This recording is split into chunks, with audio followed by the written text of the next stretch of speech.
Today I'm going to be showing you how to do a fold over cuff bind off. This bind off is useful if you are doing the cuff on a toe up sock and you want to do a fold over cuff. It can also be used as a collar on a sweater if you are picking up the collar after knitting the sweater and you want to fold it over and bind it off rather than sewing it down. This method can result in a stretchier fabric, which is especially useful for a sock cuff or a sweater collar where you don't want it to be too tight, which can happen when you are sewing. This utilizes a combined fold over technique and a stretchy bind off technique to create a cuff that is flexible.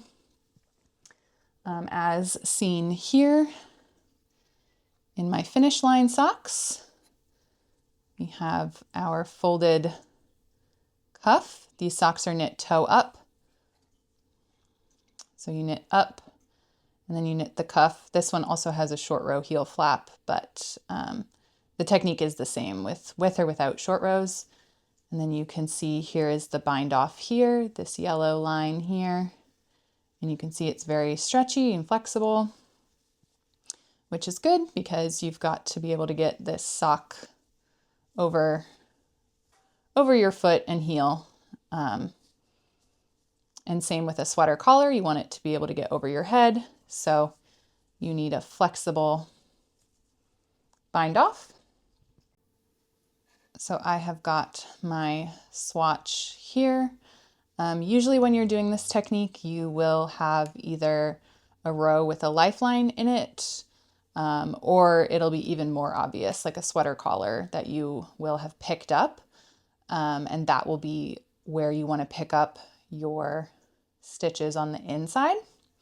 So for this one, let's pretend that this is a sock here. This is the body of a sock.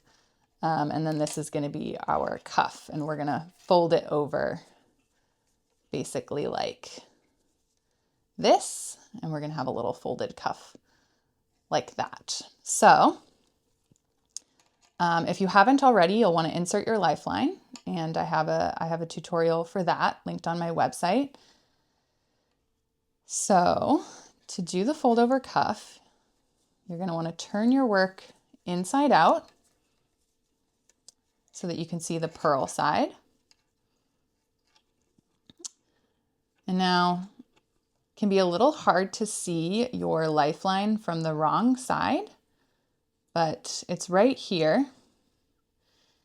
If you like, you can also go through with your lifeline yarn and pick up on the wrong side as well.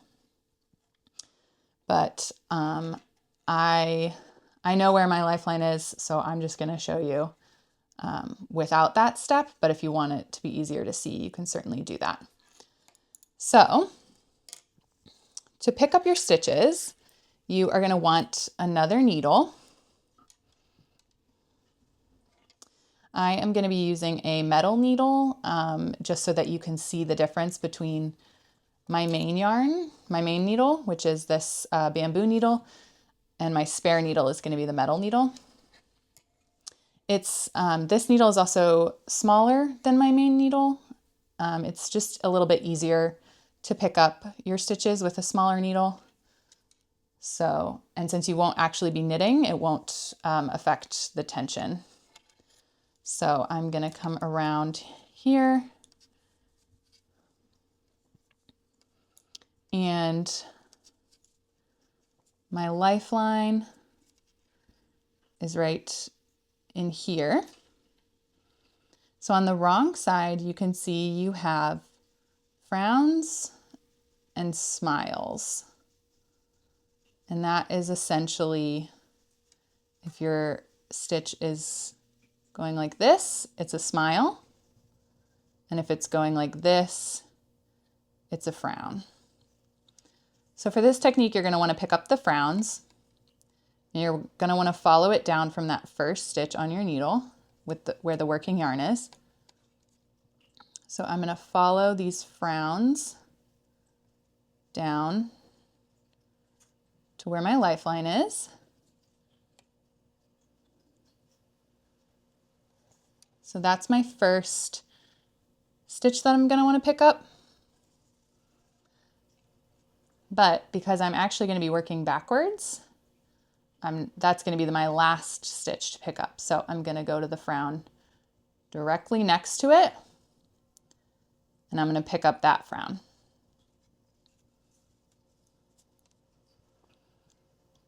And then I'm going to go to the frown right next to that and pick that up. And then the frown directly next to that and pick that up. And so you can start to see I have these 3 little stitches on my needle. And sometimes it can be hard to see which frown you want to pick up next because you want to keep it all in the same row.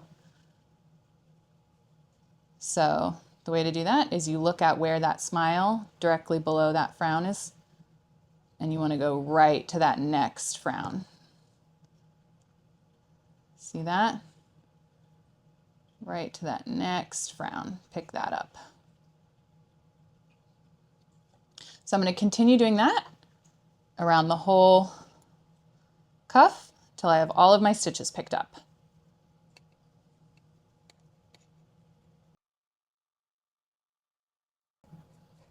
When you get to about halfway, since I'm doing magic loop on my main needle, since this is a very small circumference knitting and I have a very long needle, it can be helpful to pull your needle through.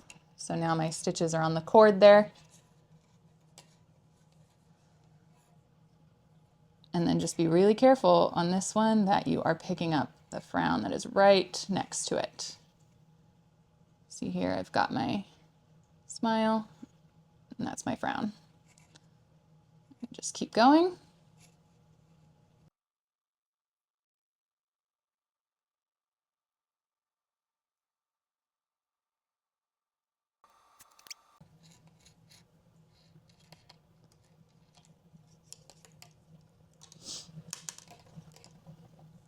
So now I have all of my frowns picked up on the wrong side. I have all of my main stitches up here on my main needle. We're going to turn this right side out. This can get a little bit fiddly at this point because you now have 4 needle tips in the works. So I try to match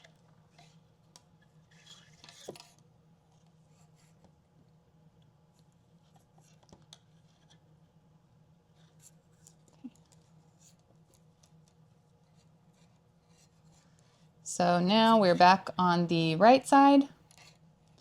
This can get a little bit fiddly because you now have 4 needles in play. But for right now, the 2 you're going to focus on are your main needle and your spare needle, the main needle that doesn't have the working yarn attached to it. So this is going to be where you would normally go to start knitting if you didn't have all of this complications. So here we are. And to simplify it a little bit, I'm actually going to remove my lifeline because I've picked up all my stitches, so I don't need it anymore. And it's kind of just in the way. And I don't need anything else in the way. Get the tail out of the way. Okay, so now I have all of my stitches pushed up on my main needle here and on my spare needle here, ready to start knitting. So now I'm going to take my main needle in my right hand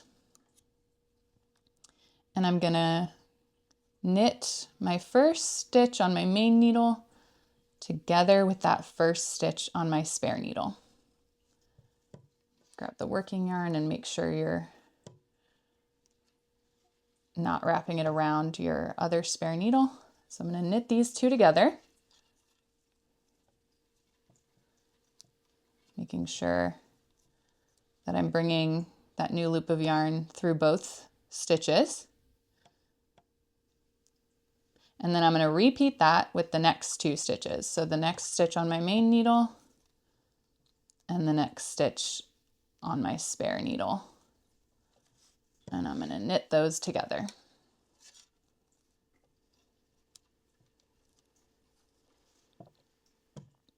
So this is kind of a modified 3 needle bind off, right? Because I've got 3 needles working here. I've got my 2 main needles and my 1 spare needle. My other spare needle is kind of just hanging out here. You can ignore that. Now instead of doing a traditional bind off where I lift this back stitch over this front stitch, I'm going to do a modified stretchy bind off. So what I'm actually going to do is I'm going to take my main needle here. I'm going to go through both stitches on my right needle, and I'm going to knit them together like that. And so now I only have 1 stitch on my right needle. And so I'm going to go back to my left needles, knit the next 2 stitches together, the next stitch on my main needle, the next stitch on my spare needle. Knit those together. And I again have 2 stitches on my right needle. And so to get rid of one of them, I'm going to knit those 2 together.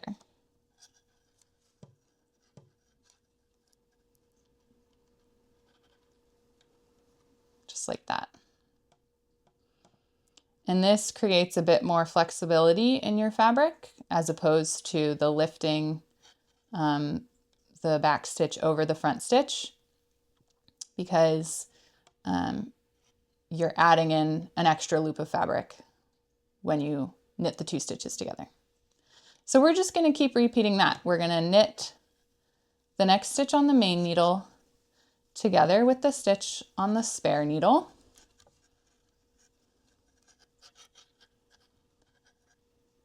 And then we're going to use our main needle to knit the 2 stitches on the right needle together.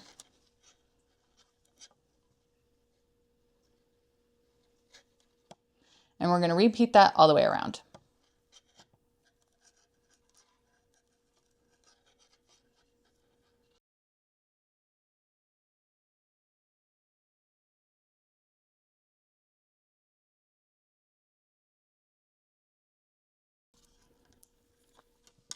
So we've come to the halfway point here. You can start to see your neat little bind off here. I'm going to knit these 2 together. And on this example, I'm using magic loop, but if you're not using magic loop, you don't have to do this step. But we're going to do what we would normally do in magic loop and pull the next set of stitches up onto the main needle. Be a bit fiddly. Oh, and you don't want to lose your main needle through that singular stitch. Okay.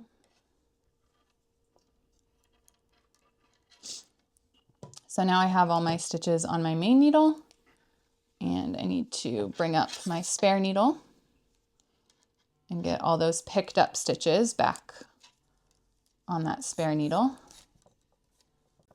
And that's one of the reasons why it can be helpful to have your spare needle be smaller than your main needle, because it just makes it easier to slide those stitches up.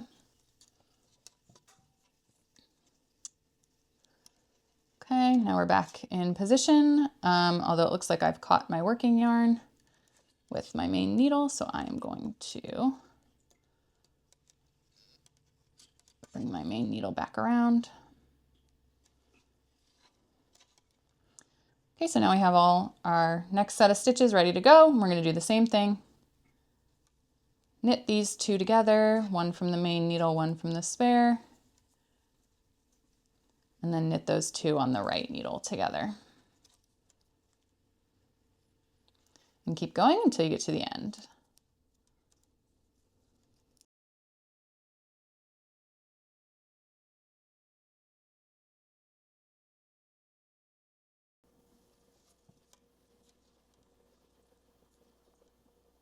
Oh, and careful you don't slip any stitches off of your spare needle like I just did there.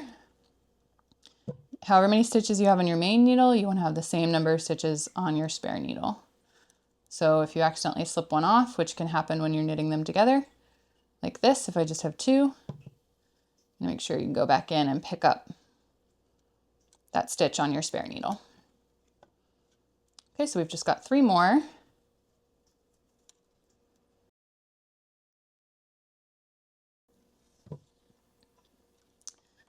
Okay, last ones. So we're going to knit these together.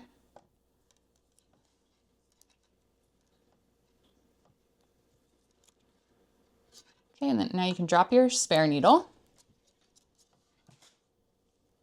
And we're going to knit these last 2 together on your right needle. Okay, now we just have our last loop. So we can remove our needle. Take some scissors or snips. You're going to cut your working yarn.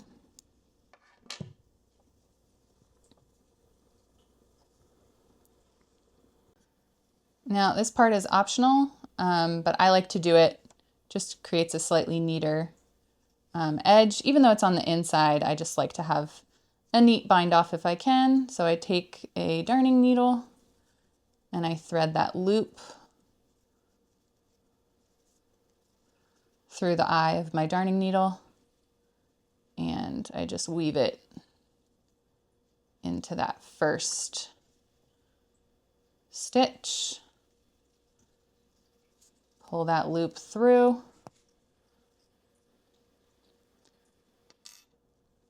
And then you take your tail, pull it through your loop like you would in a normal bind off, and just tighten it down. And then you can see you have this neat little fold over cuff. And if you can imagine that this was, the whole body of a sock, you could see you have this nice little cuff at the top. And the inside looks pretty neat too. Has that nice little bind off ridge here. Now you will want to block this out, because sometimes with a fold over cuff like this, you can get a little bit of curling or flipping, like your cuff kind of wants to flip out like that. So you are going to want to make sure that you block it so that this lays flat like that. That is your folded cuff bind off tutorial.